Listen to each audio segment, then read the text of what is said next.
How to upgrade heroes in Evony, the King's Return. Hi everyone, welcome back to Tech for Gamers.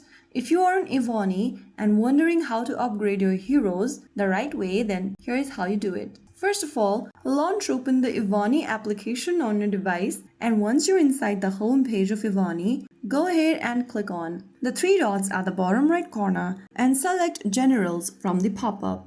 Now you'll end up in this General tab where you need to go ahead and select one of the heroes you'd like to upgrade. After choosing the hero, go ahead and tap on this plus icon right next to EXP and click on Upgrade. You'll be able to see stats like attack, defense, leadership, politics, etc. from this page. Simply go and tap on the upgrade button at the bottom and all of your attributes will also increase. Keep on pressing upgrade to level up your hero and you'll be able to upgrade your hero right away.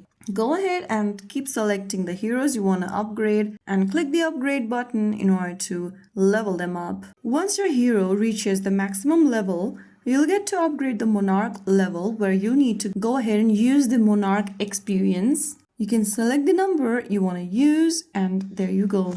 So that is how you will be able to upgrade your hero in Evony. Your general is now stronger and more battle ready. If you found the video helpful, don't forget to like, share and subscribe to our channel. I will be back again in the next video. Thank you for watching.